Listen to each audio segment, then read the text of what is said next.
പറ്റില്ലെങ്കിൽ ഞങ്ങളുടെ വസ്ത്രങ്ങൾ ഡോബിഡി കൊടുത്തോളാം. ഇത്തേ കൊണ്ട് ഇതൊന്നും ചെയ്യിക്കരുത്.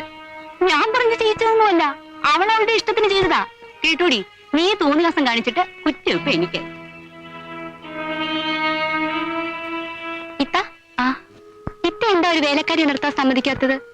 ആ അമ്മായി പറഞ്ഞത് കേട്ടാണോ സപ്ന ഇങ്ങനെ ചോദിക്കുന്നത്? ഒരു വേലക്കാരി നിർത്താൻ അമ്മായി സമ്മതിക്കില്ല. നിന്നെ അറിയിക്കാതിരിക്കാൻ വേണ്ടി അമ്മായി ചുമ്മാ അങ്ങനെ പറഞ്ഞതല്ലേ. അത്രയ്ക്ക് പിശിക്കാണ് ഈ അമ്മായി. അത് വഴിയനെ അറിഞ്ഞോളൂ.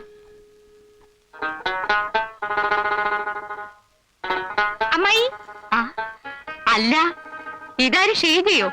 പാമോളെ, നീ ഇപ്പൊ ടൈപ്പ് ഓടിക്കാൻ പോകുന്ന ഉമ്മ പറഞ്ഞല്ലോ, അതെന്തായി? 2 മാസം കഴിഞ്ഞ പരീക്ഷയാ. സപ്നയ്ക്ക് ആളെ മനസ്സിലായില്ലേ? മനസ്സിലായി.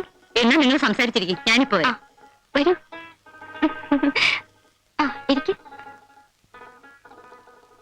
ഞാൻ വിചാരിച്ചു എന്നെ മനസ്സിലായി കാണില്ലെന്ന്.